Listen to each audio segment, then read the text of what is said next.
friendship.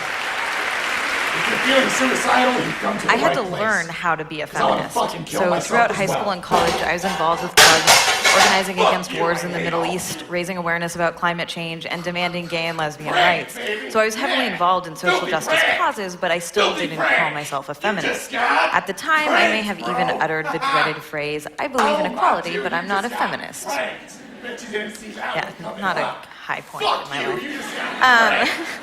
So like most people who grew up immersed in the neoliberal ideology of the West, I saw the world largely as a series of individuals making their own personal individual choices. And here I was, a young woman making my own personal choices about what to wear, what to buy, what to study, and what I wanted to do every day. Within that narrow individualistic framework, feminism seemed like a relic of the distant past. Back then, I thought sexism basically boiled down to a few bad apples with misguided personal beliefs born out of ignorance or overt hatred. So it wasn't until I was in my early to mid-20s that I began to realize my impression of feminism had been completely wrong.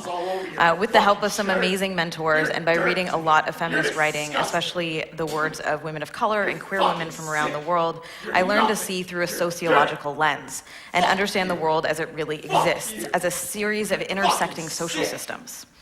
Once you have a systemic and institutional framework, you see how oppression manifests in many subtle ways under the systems of what Bell Hooks calls white supremacist capitalist patriarchy. So not only did I have to learn how to be a feminist, I also had to learn how to be a feminist who understands systems.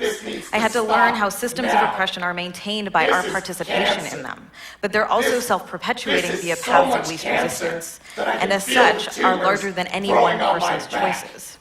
And it's way down heavy this on is me, the part where I and it's say not things that may okay. ruffle some feathers.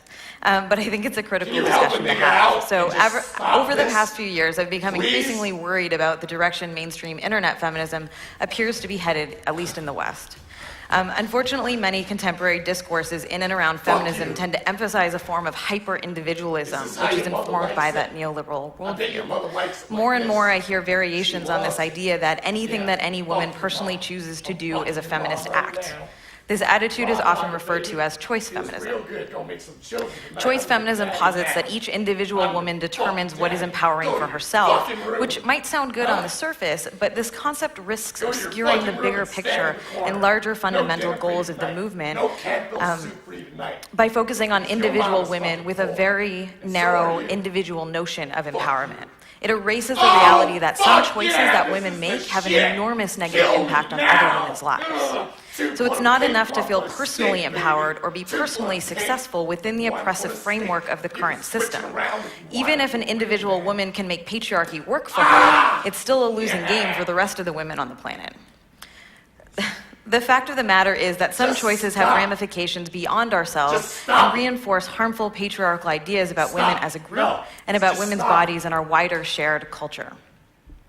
And because of how systems of oppression intersect and compound one another, as women of color, indigenous women, women living in the global south, women with disabilities, queer women, and trans women who bear the brunt of these ramifications. Choice feminism also obscures the fact that women don't have a real choice. We have very narrow set of predetermined choices within patriarchy. Women can choose from a pre-approved palette, but we cannot meaningfully choose liberation. We cannot choose a way out from our constraints, at least not without ending these oppressive systems that limit our options. So when we talk about free choice in today's world, we're really talking about a very narrow spectrum of choices that are amenable to patriarchy. End it.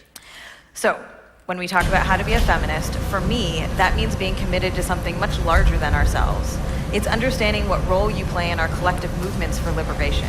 It's re-examining our desires and interests and understanding how those are often shared by how they're often shaped, maybe shared, who knows, by capitalism, patriarchy, and white supremacy. It's understanding our own intersections of privilege and oppression and how that will fundamentally change our behaviors and attitudes and values. It's realizing that being a feminist is a lifelong learning endeavor and that we will make some mistakes on the way, and we should be compassionate to ourselves when that happens. It's realizing that others will make mistakes and we should extend that compassion to them as well. Feminism is not about striving for perfection, it's about striving for justice.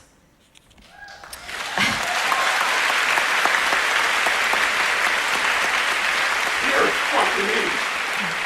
This needs to stop. We are all connected. Yeah. We are all bound together under the oppression of patriarchy, and as such, our personal actions or inactions do have a harmful effect on other women, especially those from the most marginalized communities.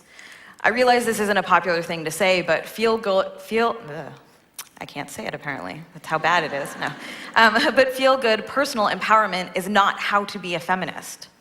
In order to be a feminist, we have a responsibility beyond ourselves. We have a responsibility to each other, and we have a responsibility to work for the collective liberation of all women.